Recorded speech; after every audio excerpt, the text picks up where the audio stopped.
Hello everyone, my name is Aditi and welcome to my YouTube channel. आज हम पढ़ेंगे class 7 geography का chapter number 9, जो कि लास्ट चैप्टर भी है इस बुक का।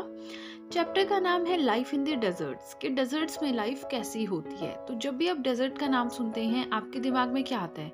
गर्मी, धूल, रेत, ये सब आता है, right.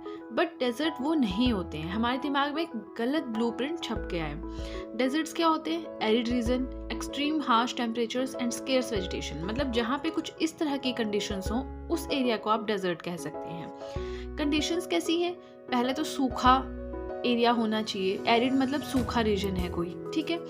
Extreme harsh temperatures, temperature जो है वो बिल्कुल असहनीय होते हैं, बहुत ही हार्श टेम्परेचर्स होते हैं। गर्मी होगी तो बहुत ही गर्मी हो जाएगी, सर्दी होगी तो बहुत ही सर्दी हो जाएगी। इस तरह के जो है हार्श टेम्परेचर्स होते हैं। एंड स्केर्स वेजिटेशन, मतलब जो फल, फूल, पेड़, पौधे, पत्ते बहुत कम होते हैं वहाँ पे, ठीक है। अब देखिए, टेम्परेचर के आधार पे हम कह सकते हैं कि डेजर्ट्स दो तरह के होते हैं। एक होते हैं हॉट डेजर्ट्स, एक होते हैं कोल्ड डेजर्ट्स। हॉट डेजर्ट हो गए जैसे कि कोई रेगिस्तान है, ठीक है। कोल्ड डेजर्ट हो गई जैसे कोई ग्लेशियर वाला एरिया है जहाँ पे बहुत ज़्यादा बर्फ़ रहती है, ठीक है। जैसे लद्दाख है, उसे हम कोल्ड डेजर्ट कहते हैं। सहारा है, उसे हम हॉट डेजर्ट कहते हैं। तो इसी तरह से पहले तो हमें hot desert and cold desert के बीच का डिफरेंस समझना है। अब डिफरेंस हमने समझ लिया, अब इस वीडियो को भी हम कह सकते हैं इसमें हम दो मेन चीज़ें हैं जो पढ़ने वाली हैं। पहले हम हॉट डेजर्ट के बारे में पढ़ेंगे, फिर हम कोल्ड डेजर्ट के बारे में पढ़ेंगे, right. So let's start with the first one, the hot desert Sahara. Hot desert Sahara को कहा जाता है, ठीक है। क्यों कहा जाता है? क्योंकि यहाँ पे जो एक्सट्रीम वेदर कंडीशंस हैं वो हॉट रहती हैं, ना कि कोल्ड, ठीक है। अब larger part of North Africa, जो नॉर्थ अफ्रीका है उसके लार्जर पार्ट में आपको सहारा मिल जाएगा, Sahara desert, right. World's largest desert, पूरी दुनिया का सबसे बड़ा डेजर्ट है सहारा। कहाँ पे है? अफ्रीका में है, बट उसके नॉर्दर्न पार्ट में ज़्यादा है। 8.54 मिलियन स्क्वायर किलोमीटर इसका एरिया है। एरिया कितना है ये आप देख सकते हैं। टोटल अफ्रीका में 11 कंट्रीज को ये टच करता है, ठीक है। नाउ अब देखिए, यहाँ पे काफ़ी ज़्यादा इंटरेस्टिंग बात हमें मिलेगी पढ़ने के लिए। अर्लियर सहारा, अगर हम पुराने सहारा की बात करें तो ये एक लश ग्रीन प्लेन हुआ करता था, मतलब हरियाली यहाँ हुआ करती थी। एक प्लेन एरिया था, चारों तरफ देखें तो हरियाली हुआ करती थी। बट हमें कुछ केव पेंटिंग्स मिली हैं सहारा डेजर्ट में जो हमें ये शो करती हैं कि वहाँ पे रिवर्स हुआ करते थे, क्रोकोडाइल्स हुआ करते थे, मतलब नदियों में मगरमच्छ हुआ करते थे।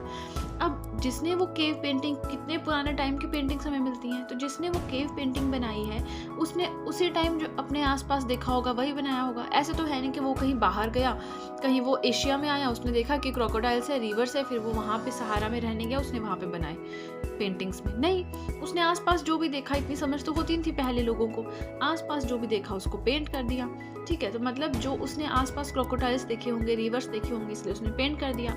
उसके बाद क्या हुआ? चेंज इन क्लाइमेट, जो मौसम था उसमें चेंजिंग आई और टाइम के साथ हॉट एंड एरिड एरिया में चेंज हो गया सहारा, और अब ये सहारा जो है हॉट डेजर्ट बन गया है, राइट।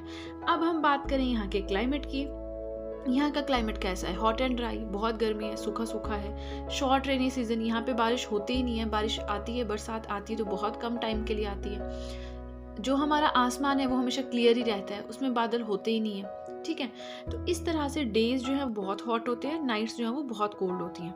देखिए, जो मरुस्थल होते हैं ना, वहाँ पे जो रेत होती है, हम हॉट डेजर्ट की बात कर रहे हैं, तो जैसे उन पर थोड़ी सी अगर धूप पड़ जाए ना तो वो रेत एकदम गर्म हो जाती है। उसको अगर वो थोड़ी सी ठंड हो जाए तो वो रेत भी एकदम ठंडी हो जाती है। इसलिए क्या होता है, दिन के टाइम सूरज चमकता है आसमान में तो हॉट होता है, यानी गर्मी होती है। रात के टाइम थोड़ा सा टेम्परेचर डाउन होता है तो रेत, वो सैंड क्या करती है, एकदम से उस ठंड को कैच कर लेती है। रात को बहुत ज़्यादा ठंड होती है सहारा में, ठीक है। आगे हम बात करेंगे flora and fauna. Just give me a minute.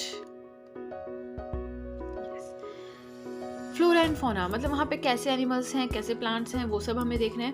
तो देखिए, वहाँ पे हमें कैक्टस मिल जाएगा, डेट पाल्म्स मिल जाएंगे, ठीक है। कैमल्स, फॉक्सेस, लिजर्ड्स, स्नेक्स, ये सब कुछ मिल जाएंगे, ठीक है। अब एक और देखने वाली बात है कि साइंटिस्ट ने जब वहाँ पे एक्सकेवेशन की तो उन्हें मिले स्केलेटन्स ऑफ फिश, यानी मछली के स्केलेटन मिले डेजर्ट में। तो अब आप आइडिया लगा सकते हैं कि मे बी ये जो हमने पहले स्टोरी पढ़ी ना, वो लश ग्रीन प्लेन्स वाली, वो मे बी सच हो, है ना। अब वहाँ के लोगों की बात करें तो वहाँ पे आपको 2 मेन ट्राइब्स देखने को मिलेंगी, ठीक है। हम कर रहे हैं सहारा डेजर्ट की बात, वहाँ पे क्लाइमेट बहुत ज़्यादा हार्श है, वहाँ पे फिर भी उसके बावजूद भी बहुत सारी ट्राइब्स रहती है, बहुत ज़्यादा ग्रुप रहते हैं लोगों के, ठीक है। वहाँ पे रह के वो अलग अलग काम भी करते हैं, बट जो फेमस हैं उनमें से वो हैं बिडोइंस एंड टुआरेग्स, ठीक है। ये दो ट्राइब्स काफ़ी ज़्यादा फेमस हैं, ठीक है। ये नोमैडिक ट्राइब्स हैं। नोमैडिक ट्राइब्स क्या होती है? जो घुमंतू होते हैं, ठीक है। अपने साथ ये गोट, शिप, कैमल, हॉर्सेस सब कुछ रखते हैं। अब जो एनिमल्स होते हैं वो उनको दूध देते हैं, लेदर बनने के लिए इन्हें मटेरियल मिलता है, ये बैग बनाते हैं, स्लीपर्स बनाते हैं, पानी के बॉटल्स बनाते हैं, ठीक है। कारपेट्स, क्लोथ्स, ब्लैंकेट्स सब कुछ बनाते हैं।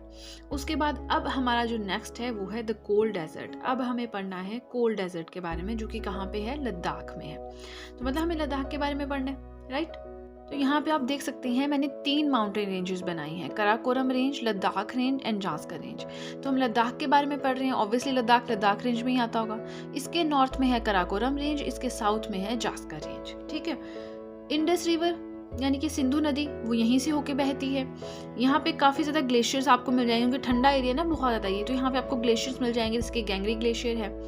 द्रास एक एरिया है, जो कि एक लोकेशन है जो कि लद्दाख के आसपास या वहीं पे कहीं होगा, which is one of the coldest inhabited place on earth पे जो बहुत सबसे ठंडे इलाके हैं ना पूरे अर्थ पे, उनमें से एक है द्रास, ठीक है। अगर हम मौसम की बात करें तो गर्मियों में यहाँ मौसम कैसा रहता है? दिन के टाइम 0 डिग्री के आसपास रहता है टेम्परेचर सेल्सियस, नाइट के टाइम -30 डिग्री सेल्सियस हो जाता है। तो आप देख रहे हैं दिन और रात में कितना फ़र्क है। विंटर्स की बात करें तो वहाँ दिन को ही -40 डिग्री सेल्सियस रहता है। तो आप देख रहे हैं टेम्परेचर कितना हार्श होता है इस टाइम पे।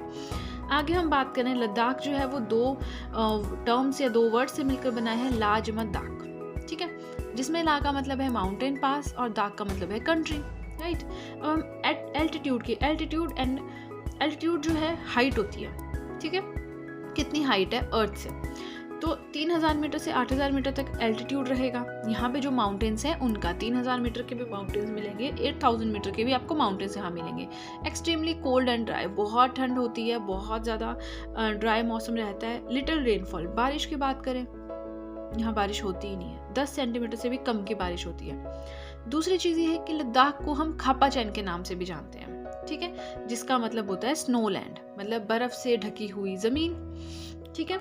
नेक्स्ट हम बात करें फ्लोरा एंड फौना के बारे में, तो हमें यहाँ पे कैसे कैसे प्लांट्स मिलेंगे, कैसे कैसे एनिमल्स मिलेंगे, वो हमें पढ़ना है। अब सूखा रीजन है, यहाँ पे वेजिटेशन, फूल, पत्ते, पेड़ पौधे बहुत कम होते हैं, ठीक है। ग्रास भी ज़्यादा नहीं होती यहाँ पे, बस झाड़ियाँ सी होती हैं ताकि एनिमल्स ग्रेज कर सके थोड़ी बहुत, ठीक है। अब यहाँ पे एप्पल्स मिलेंगे, एप्रिकॉट मिलेंगे, वॉलनट मिलेंगे। एनिमल्स की बात करें तो शीप, याक, वाइल्ड गोट, ये सब कुछ हमें यहाँ पे मिलेगा, ठीक है। नेक्स्ट हम बात करें यहाँ के लोगों की, तो यहाँ पे आपको जो लोग मिलेंगे वो सिर्फ 2 कास्ट या 2 रिलीजन्स कह सकते हैं, 2 रिलीजन्स के होते हैं, मुस्लिम्स एंड बुद्धिस्ट, मेनली यही होते हैं। यहाँ पे आपको काफ़ी ज़्यादा गोम्पास देखने के लिए मिल जाएंगे, जैसे हेमिस गोम्पा है, शी गोम्पा है, लेमायूरू गोम्पा है, थिक्सी गोम्पा है। इसके अलावा आपको टूरिज़्म यहाँ पे बहुत अच्छा मिलेगा, प्लस कैपिटल क्या है लद्दाख की, लेह, ठीक है। तो ये हमने पूरा का पूरा चैप्टर कंप्लीट कर लिया। बहुत ही शॉर्ट तरीके से मैंने आपको बताने की कोशिश की है कि कोई भी चीज़ ना छूटे। फिर भी अगर छूट गई है या कोई भी फीडबैक है तो आप मुझे कमेंट सेक्शन में दे सकते हैं। अगर आपको वीडियो अच्छी लगी हो तो आपको पता ही है करना क्या है, जल्दी से कर देना है चैनल को सब्सक्राइब एंड बेल आइकन को करना है प्रेस, सो दैट मैं कोई भी वीडियो अपलोड करूँ आप तक एकदम से नोटिफिकेशन पहुँच जाए। वीडियो को लाइक करें, वीडियो का लिंक शेयर करें अपने फ्रेंड्स के साथ। एंड आज के लिए इतना